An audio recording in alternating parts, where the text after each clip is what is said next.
time is 37 minutes or 7:37 here in the Love FM studios as we go to Love TV studios for tonight's broadcast of The Business Hour.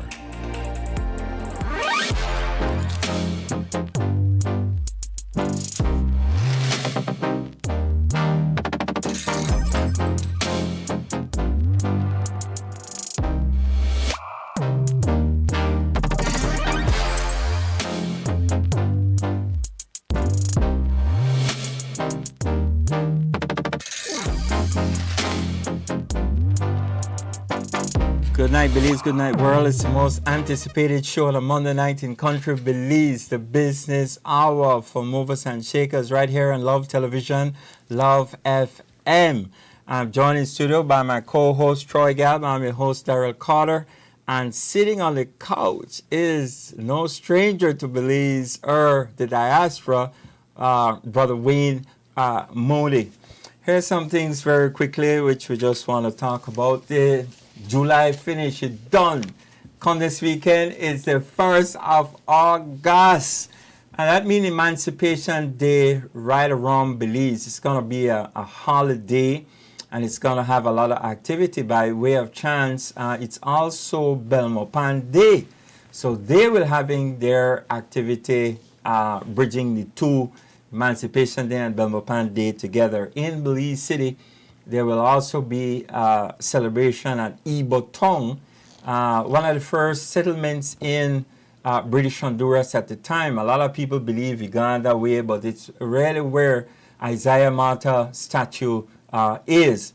And the Belize City Council is going to take that up as well, and that celebration will be from 10 in the morning until 8 in the night. So we don't want to miss anything in that era.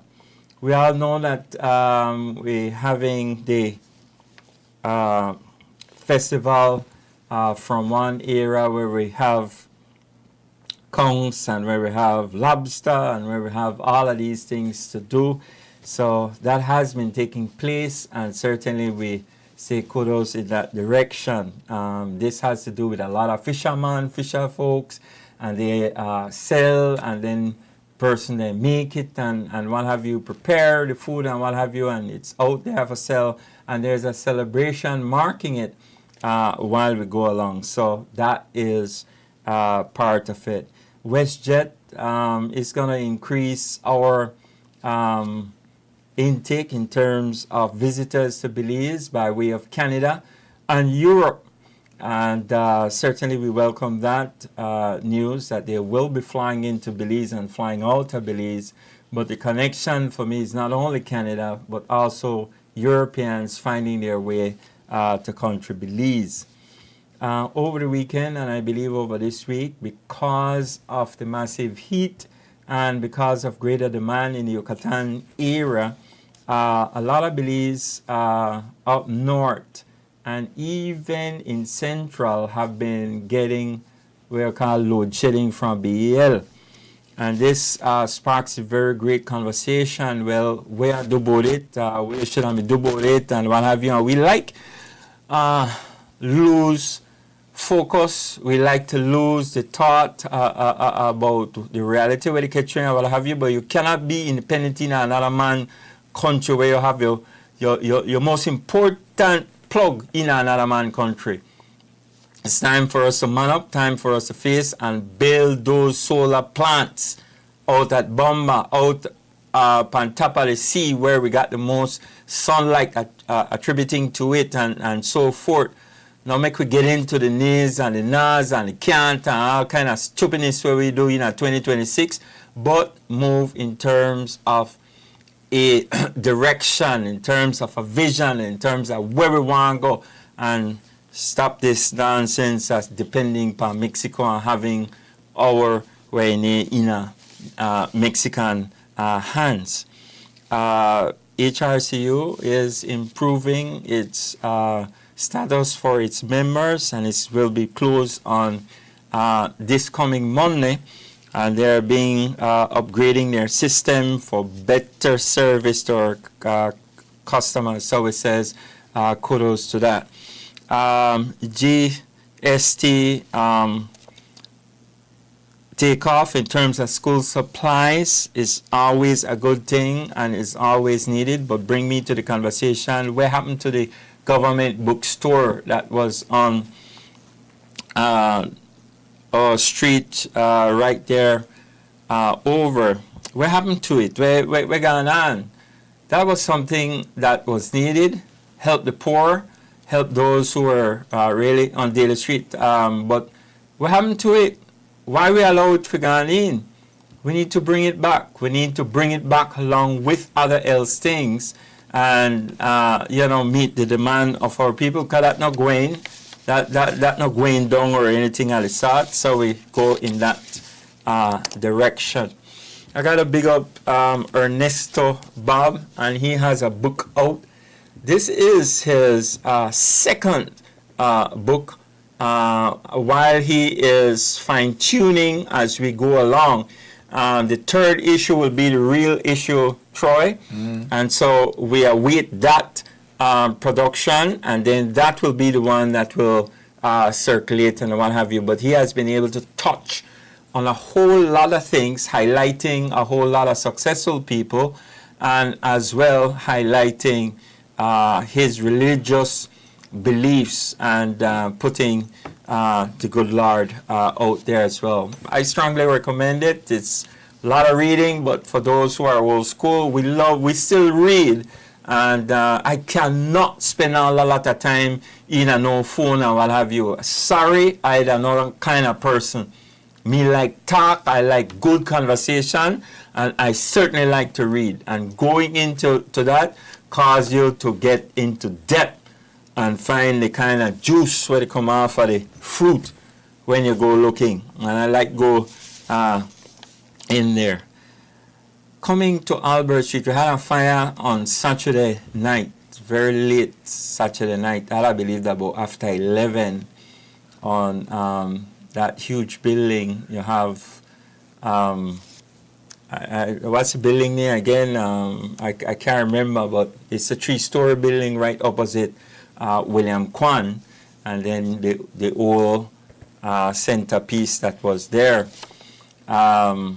Huge fire, burnt out 2 stores and a whole heap, a lot of things.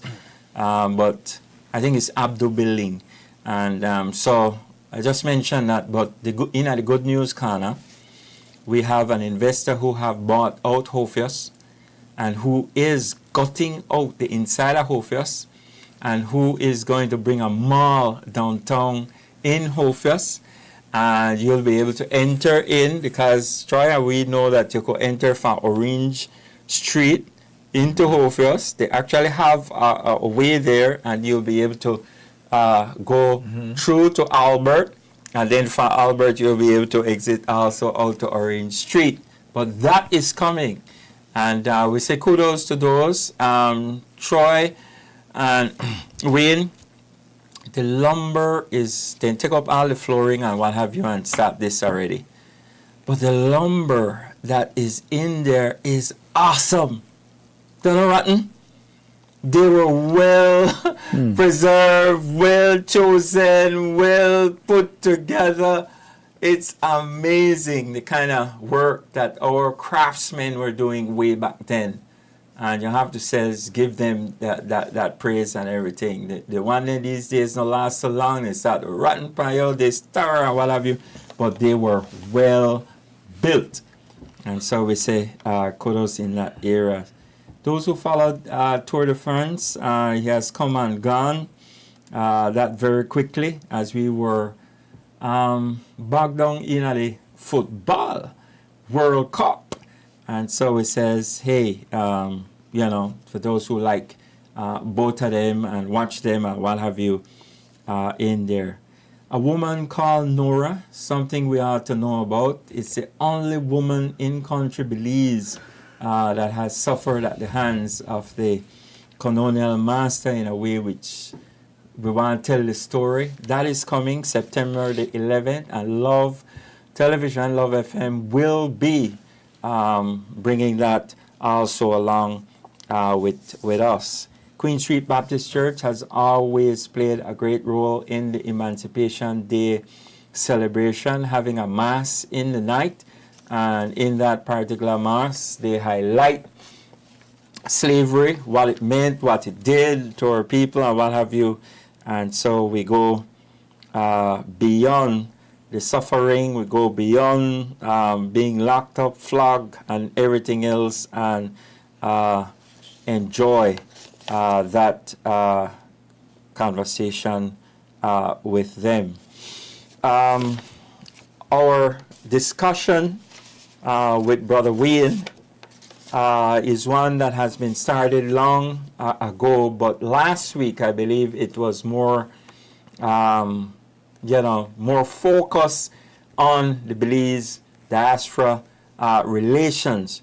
And so he's on the couch tonight and to highlight some of the things that has been done and where we are in terms of those coming back home, those who are over there, and the great work with the diaspora. I had a chance, as I mentioned to him, to be on KPFK. At that time, Nuri was actually on it as well, Bilal Morris, and many others, and big up the late Bert Tucker, who had a visionary insight in terms of this particular conversation. But we go from there. Troy? Yeah, I think ultimately there is quite a number of discussion on various issues at this point in time. I think we touched on quite a bit in the early morning today. Firstly, I want to say that tomorrow the men's basketball U19 team goes up against Dominican Republic in the Central American and Caribbean Games that are taking place right now in Santo Domingo. That game comes up at 6:30 tomorrow evening, so I want to urge our Belizeans to stay tuned. In addition, for those persons who are still in the football feeling, to be able to see Verdes goes up against Montagua tomorrow of Honduras in the FFB Stadium. That game comes up tomorrow evening as well at 6 p.m. So we urge every red-blooded Belizean either to tune in to the DR game and Belize basketball, as well as if they can make it out to the FFB Stadium in Bamapan to support Verdes in that CONCACAF match. So very important events going on tomorrow as it relates to sports on the horizon. You made mention the issue of the diaspora situation and relationship in terms of the discussion as to what is the diaspora, and there was a summit held last week to kind of highlight some of the areas that persons feel might be important for them in terms of the persons living abroad, Belizeans living abroad, and how that impact Belize and how they are allowed to participate in our overall governance and overall direction that we take. I think ultimately it is established quite a long time ago the importance of persons living abroad and the impact it has back home in country via, say, remittances, transfer of knowledge, sometimes their own level of investment, whether it be that they want to start a business in Belize or sometimes construct their own residences and different things like that. So there's been quite a tremendous involvement going all the way back, because as you most persons would review the history, coming off of Hurricane Hattie, quite a number of persons migrated to the United States in particular for economic reasons, of course, and so supposedly we would be able to reap the benefit from those economic exposure, because you had an economy in Belize that was totally devastated by the hurricane, and so there was limited opportunities for persons, and so there was a quota giving by the United States for local Belizeans to travel to the United States for economic reasons. So where we are right now, you have all these offspring and other new persons who entered into the United States for various reasons and established themselves there. And so they became what is considered the diaspora. Some people believe there might be some 300,000 plus or thereabouts persons that are abroad living in various locations. Remember, not only in the United States, you have UK and other areas in Europe and so as well. They're not only, the bulk of course, is in the United States. But the issue that keeps popping up is the issue of voter rights. That's an issue that keeps popping up, and the discussion continues to evolve in that particular area of segmentation, because all the other areas are very clear cut. You could own land, you could buy property, you could get incentive if you want to repatriate back to Belize. All of those components are already built in to accommodate. And I think the missing component is the voting rights. And I think so far that has been an elusive component for the simple reason that laws have some level of prohibition built into it, and because of how we are structured in terms of our electoral system, where we are constituency based and first past the post. I've yet to hear of a mechanism that can make it a fair and a concise way of how persons in the diaspora can vote and still have the same level of equity within the system, because there is tremendous weakness based on our system. And even in the United States, outside of presidency, you can't vote outside of your constituent. Yeah. If you're voting for president because it's universal in their system, we don't have that system. Our prime minister is not voted on universally. He comes from a constituent. So unless those persons in the diaspora can convince me as an individual how that can be done in a fair, equitable way, then I am prepared to look at that in a more meaningful way. But I think even the government, everybody, all lawmakers are hamstrung, because that's the concept that we operate by, and we are first past the post. You cannot have persons who do not reside in Belize deciding how you go about governing your area. So there is a limitation. And I would wish that the discussion would be more along that line, as opposed to some of the emotional component. Oh, we send back money. Nobody asked you to send back money. So no send none. How that song? If we want to get ridiculous, I'm saying let's have a good discussion about how it is that we can legally structure ourselves.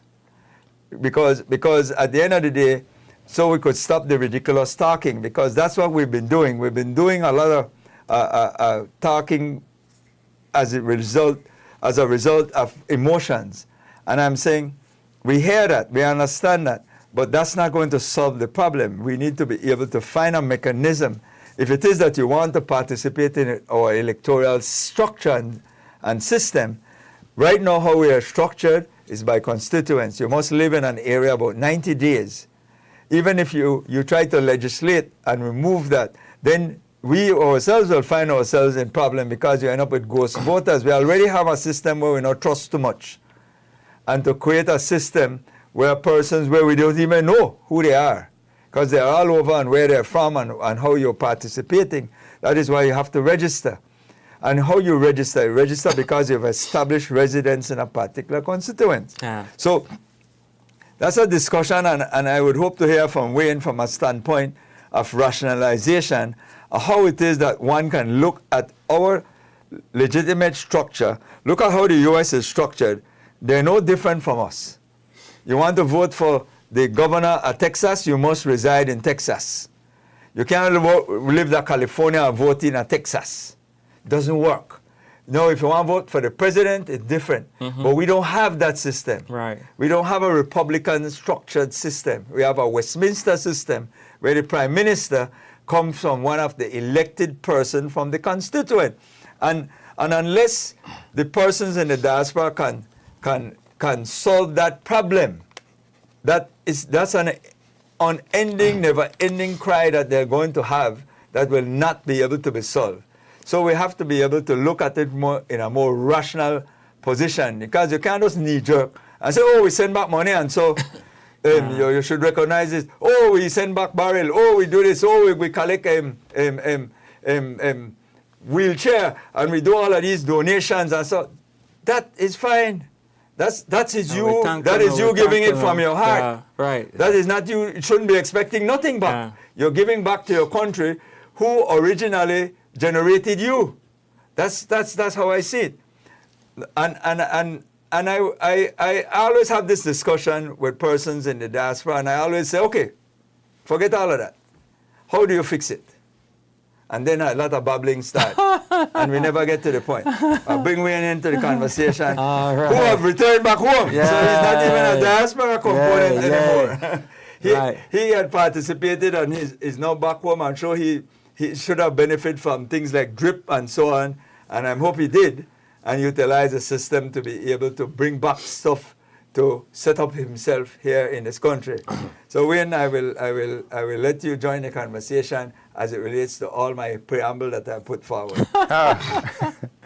Well, I just want to say thank you so much for this opportunity. And Daryl and I were talking about the fact of our history together. And this is why I could call him and I could say, hey, Daryl, is there any space on the couch? And he says, okay, there's space on the couch. So it's my privilege to be here. I volunteered on Thursday. I had reached out to Aria, and she said, man, you could show up. And I showed up. I took 9 mangoes, because I went to Boom this week, past week, for harvest. And man, the mangoes were so big. And I was giving the volunteers that showed up a mango, and some of them were like, wow, thank you, thank you. But reference to the discussion is what you're saying, Troy. It's something that, this morning I woke up and in my meditation, the question was, consider my why. Why? Because my why is going to help me to determine and deal with anyhow. So the question, why do I want to vote? And there should be a reason why I want to vote. And when we look at where we come from in history, at one point we're not able to vote. But now we have the right to vote. But in some cases it's also a privilege, because it comes with privilege. And I like what you were saying, because it's a discussion that you got to look at every aspect of it, because I know, for example, the Americans, even that are living abroad, they pay taxes. They still have to do their taxes. Well, the United States have what they call double taxation, long arm of the law. As long as you're an American citizen and you're earning income outside of the United States, you're required to pay your taxes, even though you have to pay taxes in the jurisdiction where you're earning. Right. Belize doesn't have that. So, but like I said, why, even the question, why me as a Belizean here can vote, and why the Belizean in America, why do I want to vote? Because I'm talking about giving, and I was talking to one of my sisters today about giving, and sometimes giving can be transactional. And transactional is like, okay, I'm giving you this and I'm expecting you to give me this. And that giving is great, but I think the greatest giving is giving when there's nothing necessarily expecting back, no transaction. And that's the kind of giving that I know I first received from God. Giving, and all I need to do is just be in gratitude. Thank you. Oh, yeah. Thank you. And it is definitely something that is beyond, I think, one person's thinking. And like you said, Troy, it's going to be a repetition over and over and over, unless we come to the table to look at it from every aspect. I am happy that I'm home. I am happy that And there's we no are question. happy to have you There's no home. question about my voting, because I'm home. You qualify now. I recently moved from Belmopan, right, where I went to agriculture show and I registered. Okay. And I registered in Belmopan, and the municipal election is next now year. transfer period. But now I'm transferred now to where we won't be a part of the municipal election because I'm in Ladeville. Yeah. So But you could transfer now between July and August by law. 2 months. I have 2 months, right? Because I asked my questions, and I won't be able to vote in Belmopan because I don't live in Belmopan. But once 2 months has passed, I need to go in and show, and then I'll be a resident of Ladeville, which they don't have anything to do with the municipal election. No. But then the general election is coming up. So then I'll find out, well, where do I Ladeville will position? be Belize Rural Central. Right. So, but understanding the politics, I then have to go with what the law says, right? But it is something that I know there've been a lot of discussion, and it's not started today, but it's like sometimes you just keep kicking the can down. But like you're saying, how do we come up with a solution where it's amicable for everybody? Well, you had one division in politics that had mastered picking up voters from out of the U.S. and bringing them in for election day. And they benefited from that. They actually had that really worked out. Wherever, if you're in the U.S. and you're a part of this division, they made sure fund your ticket, bring you in, you're able to vote, and you have your So return. how do we correct that problem? No? I like what Darrell is saying, because one of the things is I always like to focus on what is factual. If you are registered in Ladyville and you live there, and for some reason maybe you migrated to the United States, so for all intent and purposes, you might still remain on the voter roll. You might realistically live in the U.S., but nobody tracked you down, nobody found out, but you originally was registered at that location. So you may run, that possibility may exist, what he's talking about, that somebody could be brought in to vote, because it's like if I work in San Pedro, but I actually live in Orange Walk, but I commute back and forth, and I really live in Orange Walk, but I work in San Pedro. So on election day, they would send a plane for me in San Pedro for my work site to come vote in Orange Walk, or they may send a boat for me to come in and vote in Orange Walk. That is not breaking the law.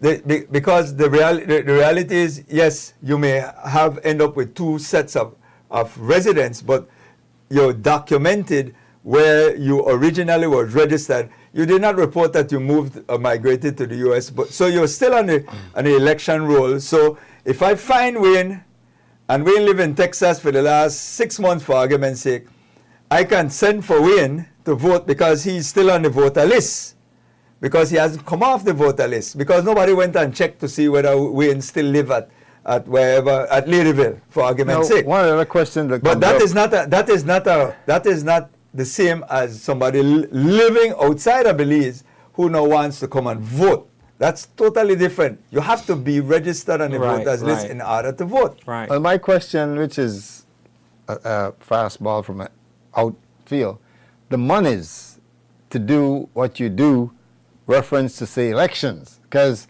the shipping people, whether it's shipping from a bus to... It's a cost. But it's a cost. But as far as monies now in elections, because, you know, there's a lot of money that comes out in elections.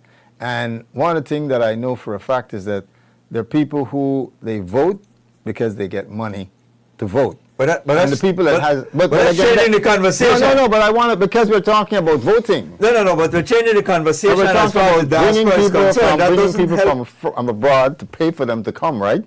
And even the diaspora would be brought from abroad, right? And I know, but I won't go to court to say I know where it happened. Right? I've known where it has happened, where somebody's getting their flight, and that is coming from campaign. I guess you call it campaign finance, right? So, and even with elections, campaign finance, and I'm sure there's a lot of discussion as far as how do we hold accountability of finances. But we have no campaign financing laws, so there's none. That's not a discussion. There's none. The point I want to so not to segue, because I still like the discussion of the issue of the diaspora, because I think it's good business from the standpoint is that they contribute to this economy by virtue of remittances, by virtue of visits, by virtue of investment, by virtue of just construction. So I don't want to kind of get sidetracked with the domestic side of how politics operates, because when you have somebody in the diaspora right now who is not registered, the question is, how do I get an individual registered to vote in a particular election, because we are constituency based, and the law says I must be able to show that I reside at a particular location for a period of time within Belize, of course. I made reference to the point that Darrell made that persons might be flying in, but they're flying in because originally they were registered. Some persons may have migrated when they were children, when they were not able to register, so they were never on the election roll. Yes. And remember, we had re-registration back in 2018 that may have wiped out a lot of what Darrell is talking about, those persons who used to back and forth in, because those persons are now off the roll because they weren't here for re-registration and weren't able to establish that they lived at that particular location So anymore. what would you say about diaspora constituent? But represent what? Well, and then you would have whatever parties, right? But just like but what who would be these voters and where would they reside? Because remember, you vote by residence. Remember we're talking diaspora.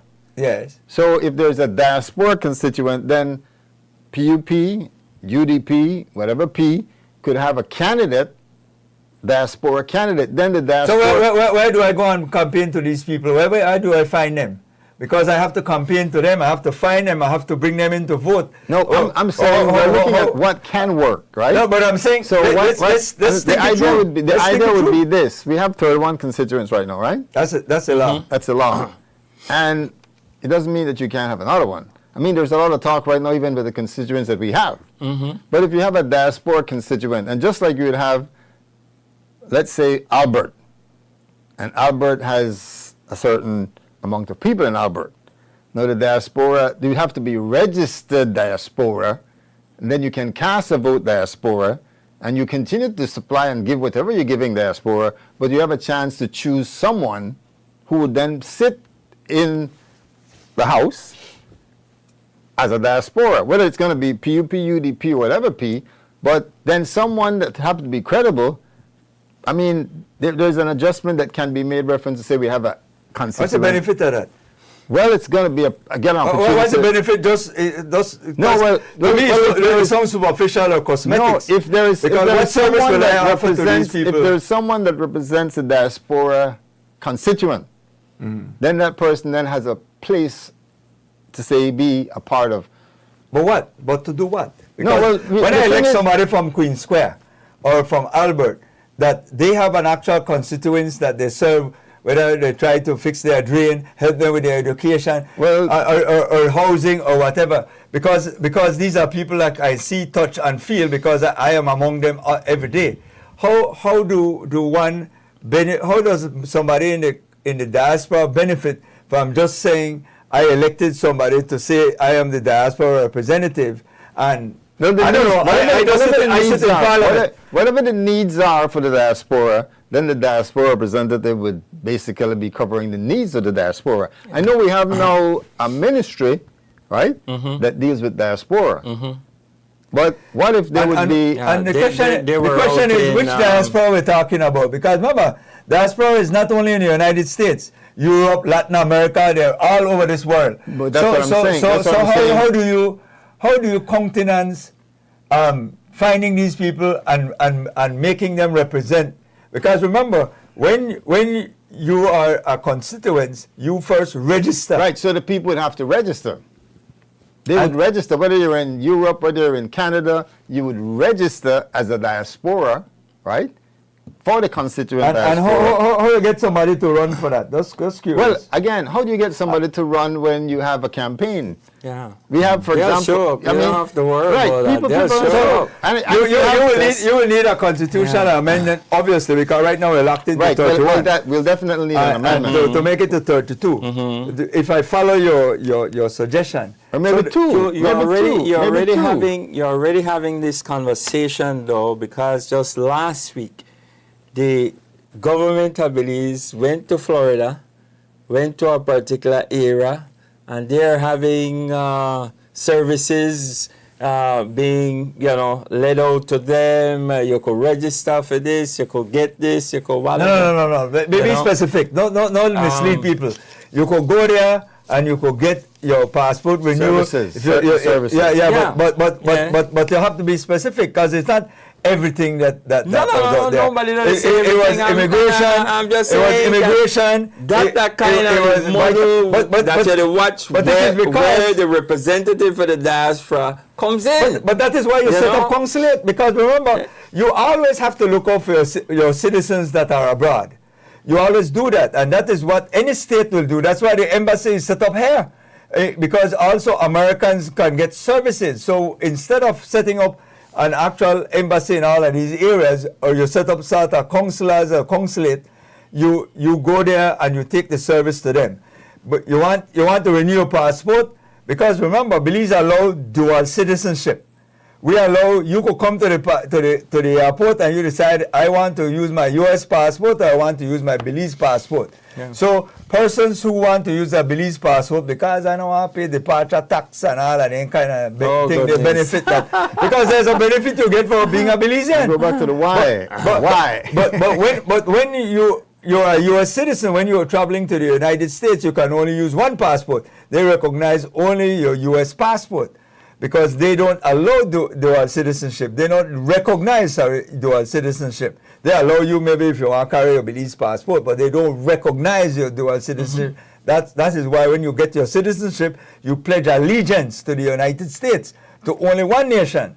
We allow you to use the dual passport, or multiple, because some people are not only, some people are Mexicans and Guatemalan and American and Belizeans all in one. Canadian, Belizean, Yeah, American. they have multiple passports, and they can decide which one they want to use when they are traveling into Belize, depending on what's the easiest one for them.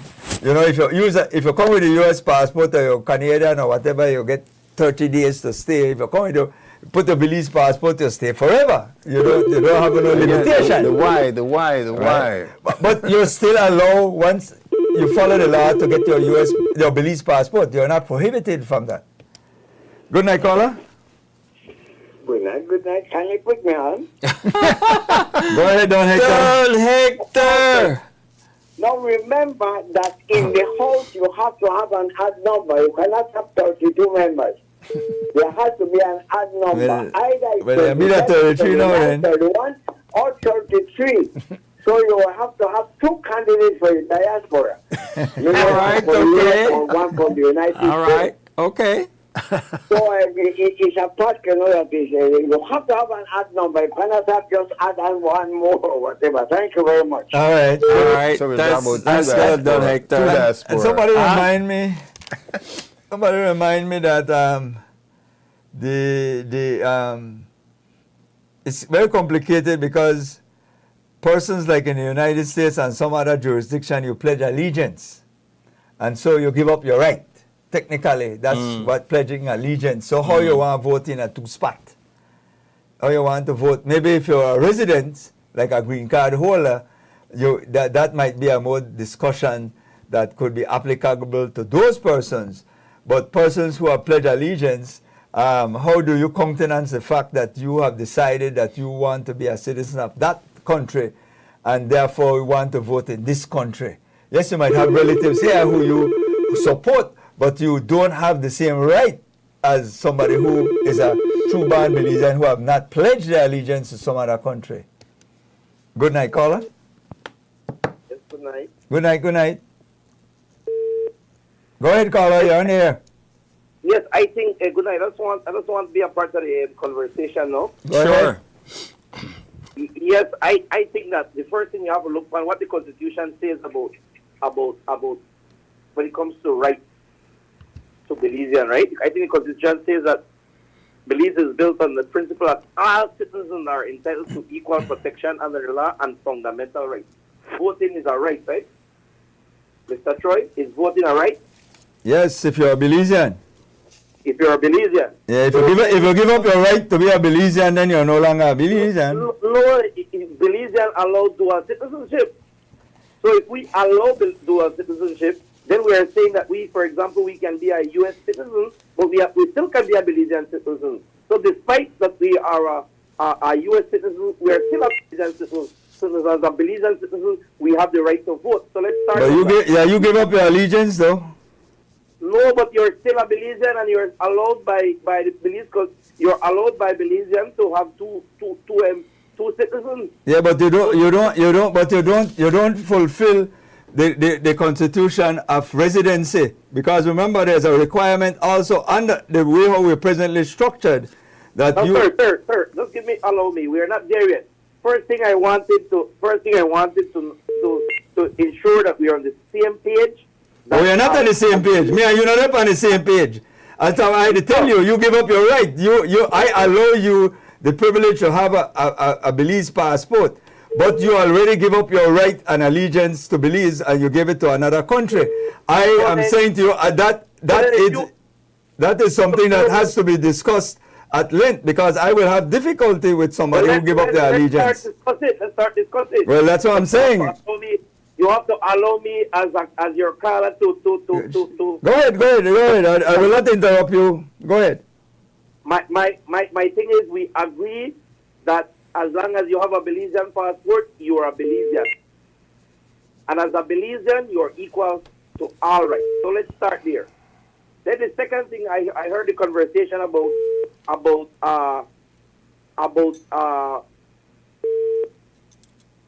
that we might have to have two other than four constituency. I don't think so.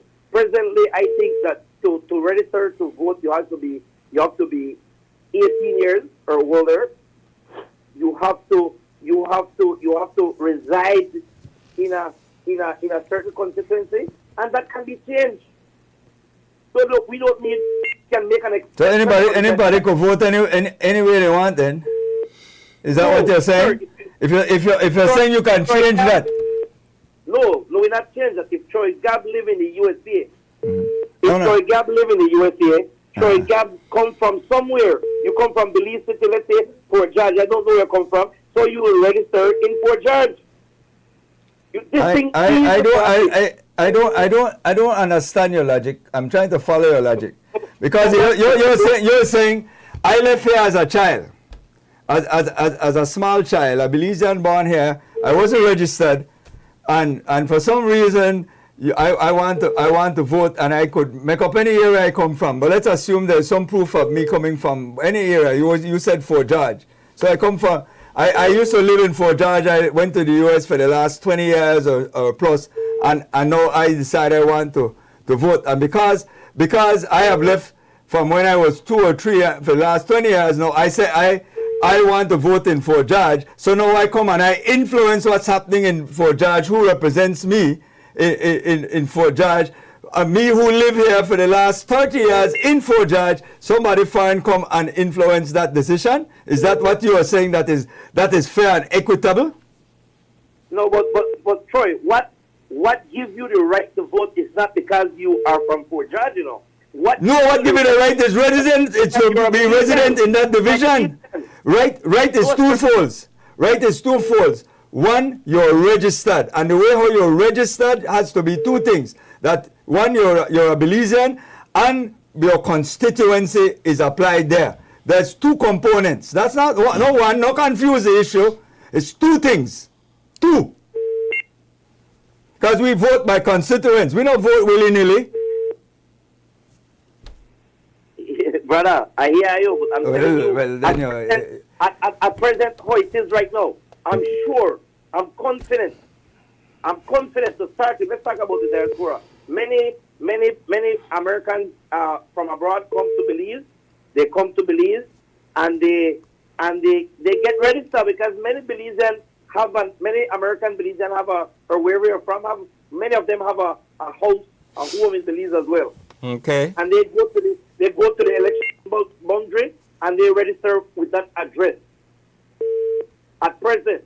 So my thing is, Troy, I'm sure they can find a way, but for me, what gives Belizeans the right to vote is because they are Belizeans, and we must find a way. They have to be able to contribute. Well, I'm still waiting for the pragmatic way that I believe is fair, because there has to be fairness. Because remember, somebody who votes in my constituency and impacts it doesn't live here to share in my pain and my suffering and my issues or my benefits as well. That person is not there. Somebody who lives in that area, it can connect with me and everything that I am going through. So I am not comfortable with somebody living in a whole different jurisdiction, a whole different environment, whole different country, that will tell me what it is that I must do and who needs to lead me. Because that could distort the entire election. Sometimes people only win by 1 or 2 votes. And so it's very important that the persons living in that area, unless we want to change where, like Prime Minister, we vote, change to our Republican system, you vote for a Prime Minister and everybody can vote. And therefore now, I will have no difficulty for persons who are registered to vote, once again, Belize passport, to vote for president, or so like how the Mexicans do it, the United States do it. But as long as we continue with this constituency situation, where we get representation, and I don't know, somebody was reminding me that we did have even numbers before. Don Hector said we only could have odd numbers, but somebody reminded me that the Constitution really doesn't say that. It just ended up, we had 18 one time, and then they changed it to 29. But the odd number was changed not necessarily because the Constitution said so, but because we felt it was pragmatic, because it was dangerous to have. But sorry, Carl, let's close off for me. Sorry, I took over your call. Troy, my last contribution, because other people want to call in. Certainly, thanks. First of all, I really appreciate the conversation, but I'm saying, first of all, we need to fairness. What is fair? As a Belizean, I've never been in the USA. What? And I don't think I want the. I don't think it's something I would. Some place I want to go. Let's say it. We're not forced that out there. After this president, man, please yes, don't give up. What give my fellow Belizean a right to vote is because they are Belizean, and as Belizeans you must have that equal right. And let's start from there. And if we start from there, we can surely find a way to give the diaspora, give the Belizean an opportunity to vote as well. They're Belizean. Okay. Thank you guys and good night. Thank you. All right. And thanks for joining the conversation. No, I don't have a... Can I say something? Yeah. Sure, go ahead, Wayne. So here we have what we would consider a problem, right? So the question is, what is the solution? And when you say you're right, you must be registered in a constituency. For every problem, there is a solution. But the question is, how do we come up with the solution? You know, in the work that I do, one of the first things that happens at times when you say, I want to do something, 90% of the times, people are going to tell you why you can't do it. Mm-hmm. And that's just the nature of the beast. That's how Instead of looking at then, how can I make it happen? So we want to start from a place that believe that it can happen. There can be an amicable solution. There can be, and not say it cannot be. Because if you think you can, then you will. If you think you can, it won't. But there is a solution, but it has to be thought through. Yeah, and that's what I'm saying. Be looking at it. And I hear what he's saying, reference to the right of the Belizean. Like initially, just let's say we talk about the right of the Belizean. We're not even talking diaspora. But you see, this is where let me just interject quickly, because that's a misrepresentation of the whole process. Because many Belizeans who have Belize passport are not registered and they can't vote because you must be registered. You see, we want to totally forget the rules.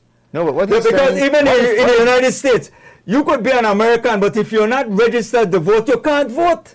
Am I right or am I wrong? But what I'm saying, what if you can then give them the privilege to register? No, but I'm saying to you, to say that a Belize passport is the sole reason, you must be able to register. And how do you go about getting registered?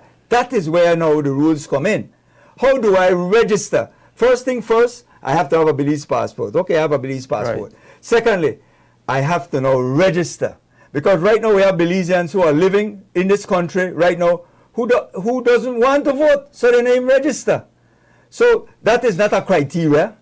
That is not a foregone conclusion. What I'm saying is, let's put it in its proper context. Now, how do we get out of this constituency component? Because that is the critical component. That's what's boxed us in. And you come up with a solution. This global representation, because it has to be global now, because diaspora is all over. It's not you're not confined only. You got some people at Taiwan. Good night, caller. Hi, good night, Troy. Good night, Darrell. Hey, good night. Thanks for joining us. Yes, good night. I'm listening to the caller who mentioned that potentially they would want Belizean in the U.S. to vote in our election. And then I'm asking is, we have a lot of people in Belize who have Belizean paper from Central America and other parts of the country, and they do go to vote. But if I am to ask them a few stuff, who is Philip Gosson, who is Lee Richardson, what are our national symbols, what are some basic laws in our constitution, they're lost.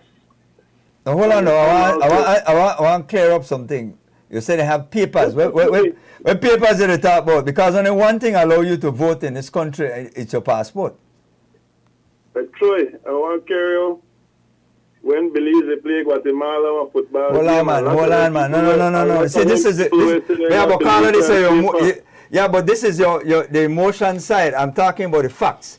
The facts are just like in the United States. You have Belizeans who are citizens of the United States. No, not more George Washington. No, not more Benjamin Franklin. But they can vote in a U.S. election because they have a U.S. passport. That is not a criteria to get upset about. What I'm saying, if these people are Belizeans, whether or not they still have their allegiance, because when Belizeans go play the U.S., Belizeans go support them too. When our team go over there, there's nothing wrong with that. You know how much people from the World Cup who were in those stadiums who are actually U.S. citizens supporting Argentina, Spain, Colombia, whichever one. True. That's not a position I would want to kind of fester. You understand me? I cannot put it in that soft manner, but most Belizeans know exactly what I'm talking about when loyalty comes around. No, if you say then people got residency and the vote different. But once you lots of them Belizean people were there.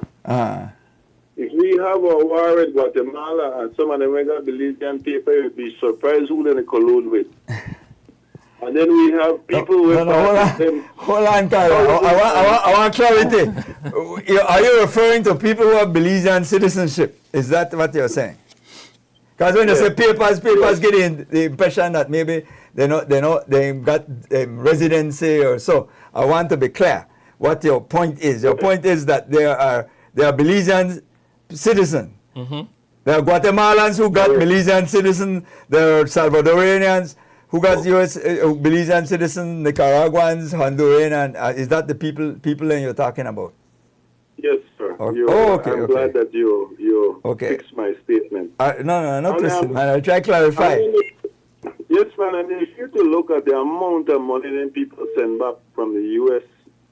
to Belize, and some of when you go there and they have these events and the Prime Minister, then they dance and punta, then they eat them cotobrut, and they make the traditional chocolate thing. Then they are, but then they are too, you know. Okay. But that's a emotion. You have to be conscious of that. Yeah, that emotional side, and I concur with that. I encounter that all the time. I remember being in LA in 2024, and in fact, Wayne came to a Jamaican restaurant, and I also go eat when I did at Houston. Wayne right here. And I meet Belizeans, and we talk, and so, but then a citizen, and they live there, and then they work there, and then they survive there. But that's their life. Right, but they always still think about coming home. You have the flip side of it is that the 31 people who run our area representatives who need to challenge, who need to take up their issue, what is happening in their division, and that's where I'm trying to be balanced. I'm always fair. And how would they be in the U.S. try to figure what this what this era rep, what Toledo West need, what Toledo East need, what Corozal need, and being out there is kind of disfranchising or democratic right down here, because out there we could have one seat that makes a difference, that they are not fully in tune with what's happening in Belize, and we lose our election. And you rightly said we have one election by one seat or by two seats, and that's a sticky issue there. Yeah. All right, thanks very much. Yeah, but the bigger issue Somebody remind me is that to rise above that that Guatemalan can't vote. political way. They're telling me that Guatemala can't be nationals. That's part of our constitution. They can't be Belizeans. They can't be Belizean nationals, no, because our constitution prohibits them. That's in our But constitution. do we so have any person that is here from Guatemala that has a Belizean Oh, passport? hell yes. I won't be able to say. I won't be able to say, but I'm sure. How many of them have one day- crossover? I met a young man. brother. I met a young man in Belmopan a few weeks ago. We were supposed to get on the bus, right? And his story. I mean, I felt They can be residents. no. but not nationals. No, he is a citizen, right? And he tells the story of his mom being so abused in Guatemala by her family, and they basically escaped and they come to Belize, and they're now living in Belize, and he's trying to establish his company, and he is legit. Now, I didn't see his passport, but what I'm saying, the question is, if there is one, it means that if there is one, it means there are.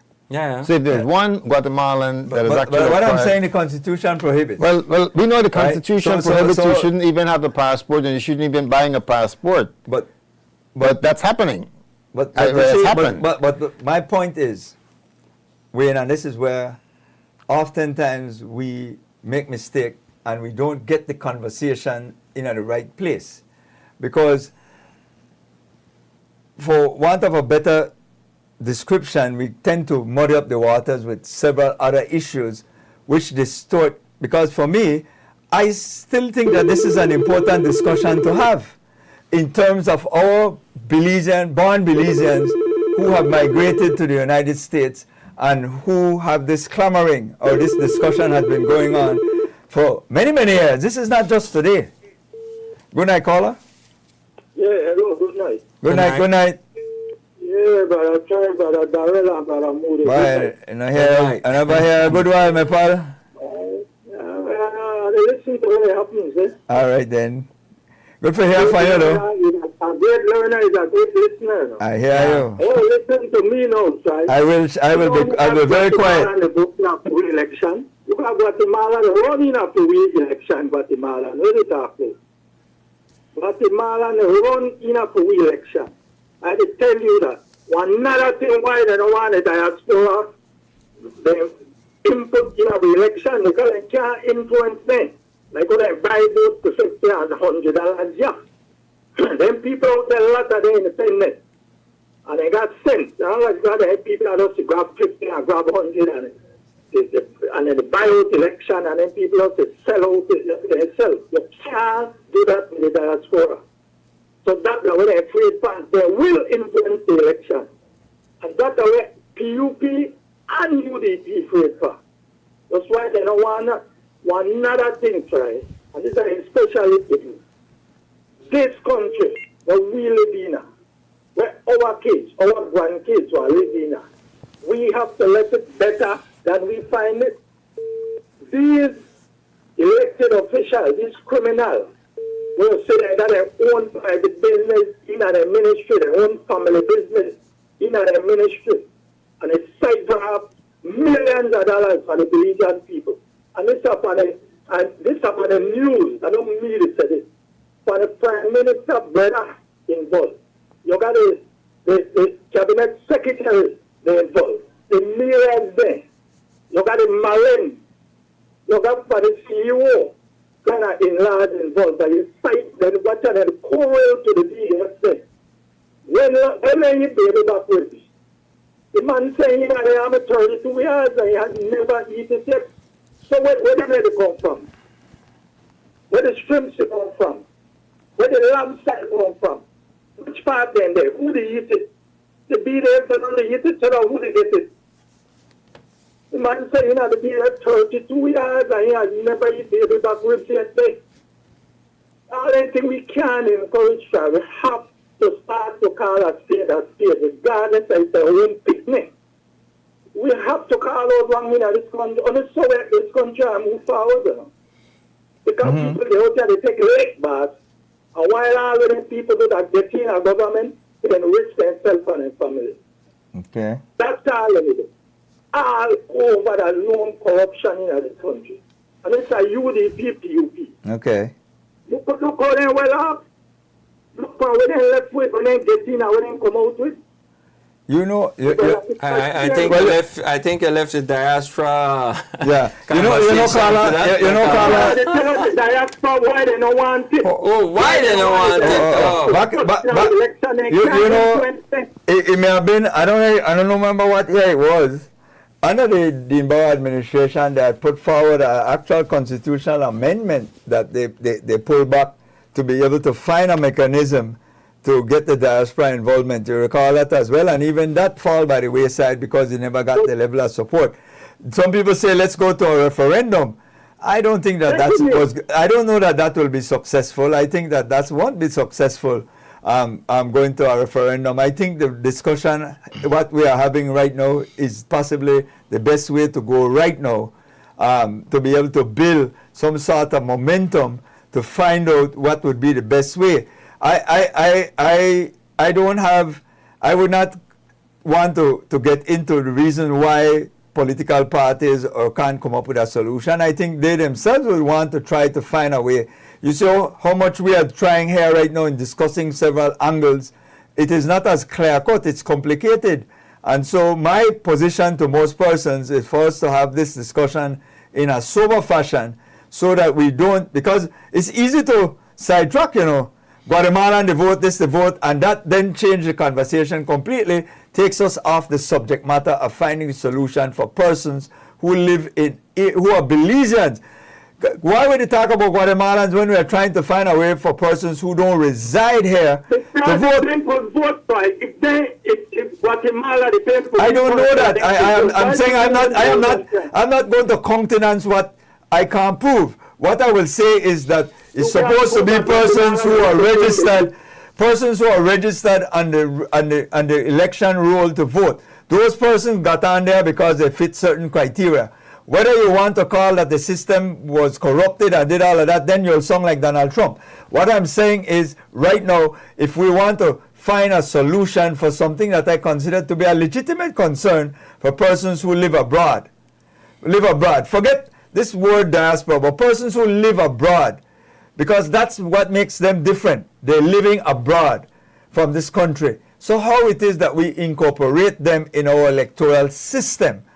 And anything else is going to distort that. I will tell you that it's going to be distorted and we'll never get, because emotion will take over then, because the next side is going to clap back and then we don't get nowhere. I believe right now is a good chance for us to have the discussion in a sober fashion and not to see these persons as person who is infringing on us, you know, because they contribute substantially to the overall macroeconomy. Right? So I don't see them as infringing, but I am saying that there are certain impediments that I see practically for us to get over. And I haven't been able to get over it yet. And I'm saying... When government want pass bill for anything, whether for their interest, they pass the bill, so why we can't... But to say that we muddy the water, because we're talking... No, man, this is not so simple, you know.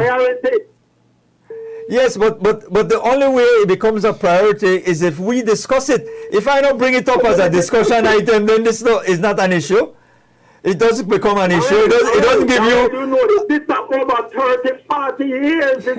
Well, it is before that. It is from the time these people... It's doable. It's doable if we really want to get it done. But we keep saying that, but we don't come up with a solution on how to do it right. In terms of the discussion, we need to... come up with a solution. No, but it's not them, Carla. I am saying... Then go buy the vote, yeah. When it comes to them people out there in the vote... Listen, everybody has a price. That's a good point. Everybody has a price. Excellent point. Once you know who it is and where they are, they have a price. End of story. I know by that. Everybody has a price. Some might be more expensive than others, and that's the bottom line. That's all.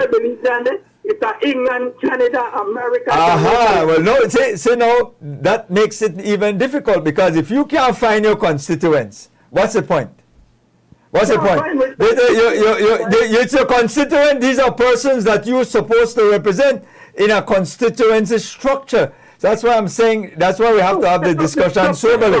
Start the conversation with those in the United States and only in the United States. You can't never could start there because that is segmentation. Those persons in the living abroad. You know exactly the address where they fix their house. So why you can't? But they don't live there. That's not that they don't live there. So with the vote right now in our division and not live there. Right now you're gonna read where people transfer 80 and people in our house. And they don't live there. But that is where you all muddy the waters because we know we going on a road now about the election and boundaries and so on. And then we are totally forget the diaspora discussion, you know. We are totally forget the diaspora discussion and we are getting to how this one corrupt and that one corrupt. All the register people are living at but that doesn't solve. No, because you are because those persons have established. But some of those people in diaspora don't come home ever. Some of them don't come home ever. You can't lock on to the fact that people come home. Some people don't come home ever. I talk to some people who tell me, "Why I never come home for the last 30 years? This is the first time coming home in 30 years." That's why some people are out there that have that same experience. I agree with you, and that's why when you start to nitpick, you end up with these examples. If you make it a priority, with those people in the diaspora for voting in an election, it can happen. Oh yes, totally agree. All right then. Definitely, but the politicians, they know they can't influence 10 people try, and that's the way it's great. I don't necessarily subscribe to that idea. I know exactly who I win because you spend so much million and did it 150. You can't have people. You can't have people in constituency election voting outside a constituency. That's the bottom line. If you say somebody broke the law, so that is breaking the law. That is not saying how the law is written. Yeah. Breaking the law doesn't become the normal. When we get to the argument that we want to make breaking the law normalcy, that doesn't work. Anybody get charged? Anybody go to jail? But it doesn't work like we call it. Because we have never proven nobody guilty. Because you holler somebody guilty doesn't make them guilty. That doesn't make them. There is a complexion. There is a distinct complexion of what makes somebody a convict. A convict is somebody who gets convicted by the courts. But me and you can holler anything we want. I won't say those things on here. Because politicians, they encourage it because they benefit from their criminality there. That's the way it happens. The people in the diaspora, hard-working people, spending back their money, have a lot to do with the economy. Okay. You could find a way for them people to take part in our election. I know why you're not now. Thank you. Why you're not now. If they want to do it, it's I hear you, Carla. We are left it at that. Yeah. Thank you. Yeah. Thanks you, brother. Yeah. The fundamental issue is I have no difficulty with persons, but there's certain factual complexion that we have to add in our discussion because oftentimes we run away, and I like to deal with things in a factual way. In order for somebody to be called a thief, that person has to be convicted of theft. That's the only way you can legitimately call somebody that. Otherwise, you're borderline and defamatory and scandal. Mm-hmm.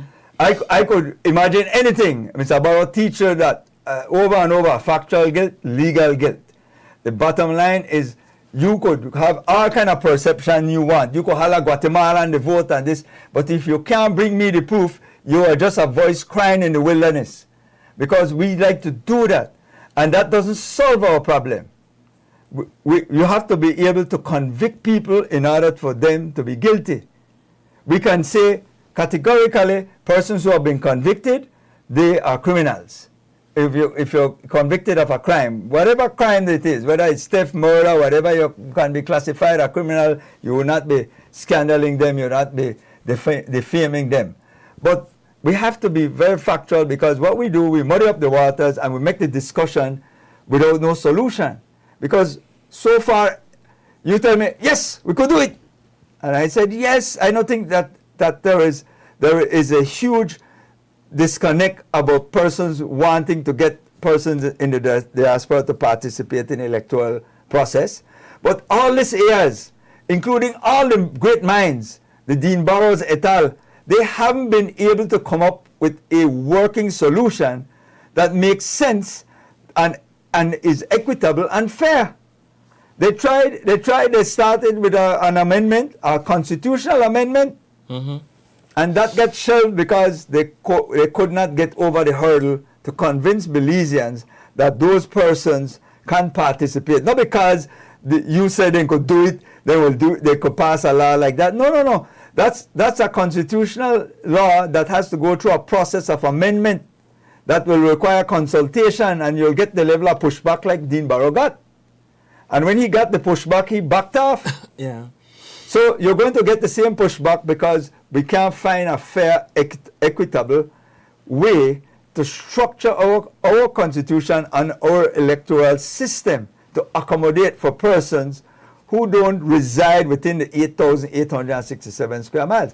And that is the discussion I prefer to have. So, stick a pin here for a second, because we realize that we're not going to come to an end. No, this discussion, right? Yeah, this is so I'd like to shift the energy. And what I want to do is I want to highlight something that the diaspora is doing, right? And you know who G. Michael Reed is? Yes. So G. Michael Reed, this Sunday, which is the weekend of emancipation, is actually doing a back-to-school drive for kids. So if you're in the area at Charlie Burton Park, the kids can come out on Sunday from noon to 6. And I must mention Nicole Kane, who's sending fully packed backpacks. Now, that's the diaspora, right? So I want to mention that to highlight that is going to happen this Sunday, and Karen Bradley, and also locals like Joe Cowie and Habet, right? The Amadea water, they're going to be supplying water. But that is something that is happening this weekend. And G. Mike is doing an amazing job. Yes. And he too is a does. diaspora. Yes, He came back home, and now he's here doing what he's doing. I am a diaspora, and I pledge with him to support what he's doing. So there are things that are happening, and whatever we focus on is going to be magnified. So, but like I said, that there's not going to be a solution here tonight talking about this. No. So we could shift the energy and go back to something else that is happening, which is this weekend, Sunday, at noon to 6. They're going to have some football. We're also looking at even having some entertainment out there, right? So I just wanted to make sure. I want to make sure that I put that out there, because for every person that is helped, that's a plus. And I too, I was living in the States for a while, but I tell you, Troy could tell you, in the mornings, I catch what's happening, and I'm in touch with what's happening, and as much as I could, right? Yes. And I had a plan to be back, and I am back, and I'm doing what I'm doing. Yeah. Because the question is, why am I here? I mean, I had people who were telling me, why are you going back to Belize? Suppose they kill you. Why are you going back to Belize? Belize not this. I was at the airport this weekend, and someone came in, but he was not a Belizean. And he came in and he started complaining about the heat. Oh, wow. And one of my guests that was here, who lives in the state, is like, why is he complaining about the heat? Over there it was hot. I mean, but I'm trying to say that there are times when people, they are going to be complaining, but the reality is, why are you here? I'm here to enjoy this place. I'm here to make my contribution. And as long as I have breath, I will be making a positive contribution. And whether I live or whether I die, I will continue doing what I'm doing. And there is a place to make a difference. Yes. And that's what I want to make our focus, that look at how we can actually be a part of the solution than a part of the problem. Because there are many aspects of this that we can look, like Troy was saying, we can go down different holes. But let's look at what we can do. And the minister was there, and I think there was a paper that Ari and the folks, they presented, and he received it. And even highlighting the population that we have abroad in the States, the statistics that he gave, and he blew.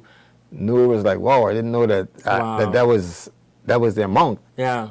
So there are people abroad. There are people who are contributing right now, and there is a way that it can happen. But like I said, us talking tonight we're not going to come to a But solution. you made an important point earlier in your conversation, because we're almost out of time, about the quid pro quo. Am I contributing without expecting anything, or am I contributing because I am expecting something? Because that's a significant component that has to be examined. Because there's in fact, for the most part, most people I come in contact with in the diaspora, no, they ask me nothing about voting or want to vote. I come in contact with people all the time in the diaspora, and never once have they talk about wanting to vote in Belize's election. They would more be concerned about crime and those things that they're hearing, but there have never been a discussion about, seriously, I mean, and I'm being very serious, I'm not being facetious here, that thinking back, most of the contacts of all the persons in the diaspora that I have come in contact with have never been about voting. They are always about maybe the crime situation, tourism. Even the last discussion I had with some people was sarcasm, but it was never about voting. So the question is about the quid pro quo, but most of those persons are doing it not expecting anything back from the nation per se. They do it because they have that affinity and affiliation with Belize. One of the things that I must say, because I am very And much, even when I'm with you, nobody talk about voting. I'm very much concerned about, and I mentioned this at the summit, the intellectual property that we have. And the intellectual property can be shared even being in the States. Because I was sharing intellectual property before I came home. Right. And I'm here now and I have intellectual property that I can share. I was talking to someone today reference to like special ed and what we have in Belize. I had worked for over 10 years with folks who are challenged managing a behavior program. That's just one thing that I have expertise on. Yes. And I know we have Stella Maris. But again, I'm home and I'm like, here am I can make a contribution there. Use right? me. Yeah. I like I said, this weekend I had clients flowing in to do a bachelor party here. So it means that money came in this weekend. I showed them the culture. I was driving them to Alton Hall, to Old Belize. We went to Hopkins yesterday. And as far as the bridge that is there, and again, I'm doing what I'm doing because I love this country. And this country has been good to me. And I say, if you are connected to the source and you love this country, you're not pimping it, you're not raping it, you're not selling it, we're going to be on the same side. Yeah. But if you're not, then we're going to be on the opposite side. So, and I'm home. And as long as I have breath, that's what I'm going to be living for. That's what I want to empower the young people to do. That's what I want to encourage anybody to do. So the intellectual property, and there are many, and one of the challenges, the hurdles that you got to go through to give. And when I say that, we have economists, we have doctors, we have engineers, we have, just this evening I was sitting with a friend of mine who just got back because he had gone up to do some business. He's retired. He has done finance for over 30 years. He's home now, and he's like making himself available, and he's not asking to pay. Yeah. He just has the capacity to serve. And I took him to ACC where I've worked, and I had him meet the principal, and the principal grabbed him and said, we're going to see what you could do, because Dr. Bob was doing some stuff there with financial literacy. And he's like, man, I've had the expertise. This is what I've done, and I want to give it. So there are a lot of things that we can cross-pollinate, right, without some of the hurdles. I have a friend of mine, she's retired now in San Diego, but she's from Hopkins. And even before she retired, she would come with all this stuff, bringing it, providing scholarships, bringing in 20 iPads that she personally bought. And then she gets at the airport and goes through the ringer with, and they, but this is what I'm saying. Those are some of the things that the diaspora has to deal with. And we want to help, and people want to help. We got to thank. I mean, we have medical practitioners, we have economists, we have social workers, and not just Belizeans. Yeah. My first client that I ever had, Dr. Haishaw, he was to come last year for the summit, and because of a passport issue, he had lost his passport, found it, and decided to travel on it. He left LAX, got to Philip Goldston, and they sent him back, and he was like, Coach, I'm so sorry. He now, Dr. Haishaw, is the head of the Social Work Association of California, Hawaii, and Nevada. Oh, wow. He's coming to visit. He said, when do I come? September. He's coming September. Oh, wow. I'm connected with Dr. Palazzo in UB. I spoke with the CEO at Human Development. And the thing is, this is the bridge that we have. And I'm one, you know. I'm just one. There are many that we can actually experience, and there's a wealth that Belize can receive, but this is where we need to look at how do we facilitate this kind of thing. And it's not about, for me, it's honestly, it was not... The clock is not on our side. Not voting, but how do we have all this stuff that we have, whether it's the Egbert Greenwiches, Javier De Paz, right, the Dale Enriquez. These are people that I went to school with that are professionals now in the States, and they want to give. Mm-hmm. Well, we got to stick up in there and certainly And glad. bring back- certainly bring back Wayne. Yes, indeed. We want to tell them, check out Nixanac 610-1961 and 60th Street. I want to say good night to my two granddaughters, Anna and Taylor, who are outside the country at this point in time, and we certainly hope that they're getting ready for bed. My grandson Ace as well, and pleasant good night to all of yours and listeners. I want to urge you to come back next week, Monday. We should be here again, God's willing, and join me tomorrow morning with another edition of The Morning Show. We certainly thank each and every one of you. Bev and Arthur, we say good night. Bev, Mommy, good night also to you. Keisha and Willie, good night to you guys. Eleanor Lang, good night to you. And certainly your friend, Miss Sarana, out at Constitution Park, the great cook. We say good night to you. Michael Henley, who we heard from, and Mrs. Henley out in Isabella Bank. Wayne Henley, I haven't forgotten you. The Bowler Lanza, the Herrera family as well. And certainly Owen, Shedrack, and Margaret out there in Isabella Bank. And the crossing over on the river is the Rayburn, the Robinson family, the Flowers, and also Miss Smith, who is a cheerleader, and the members of the committee. As we say good night also to Mrs. Ann Gillett and the Bold Red Wine out there in Boom, and Lial, who's listening also from the US of A.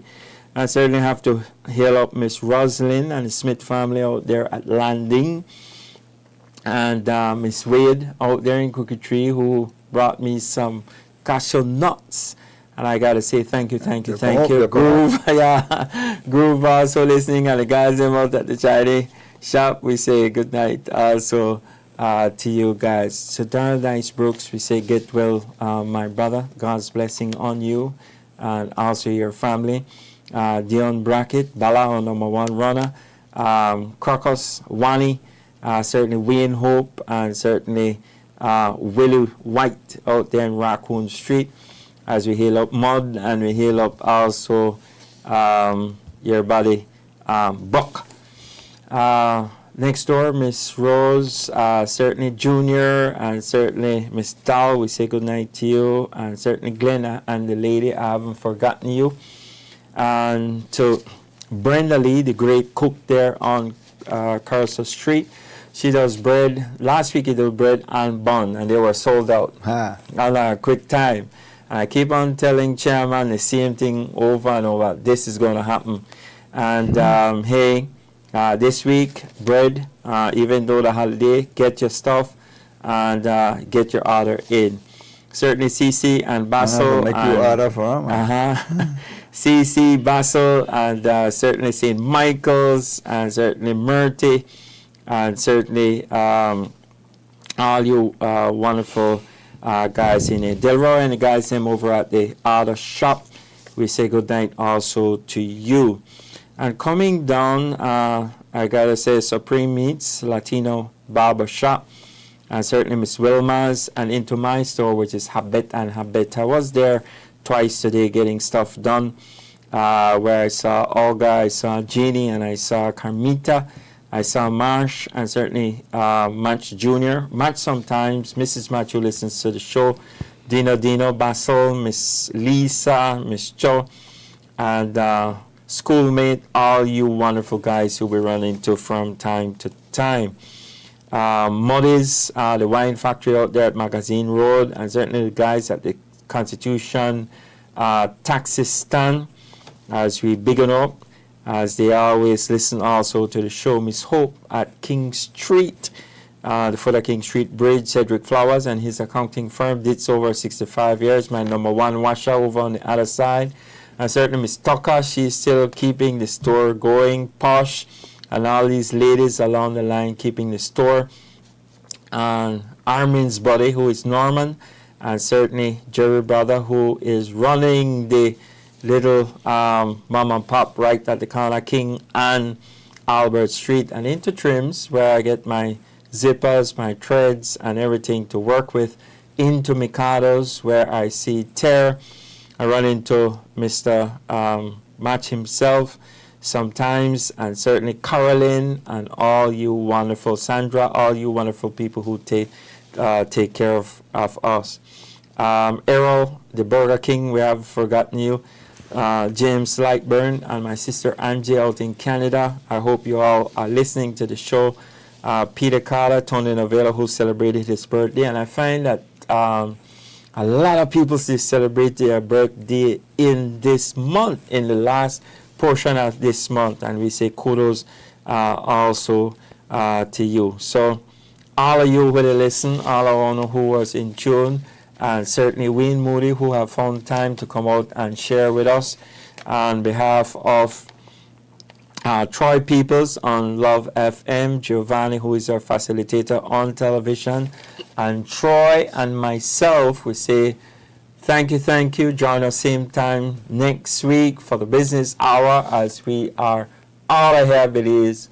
We are gone.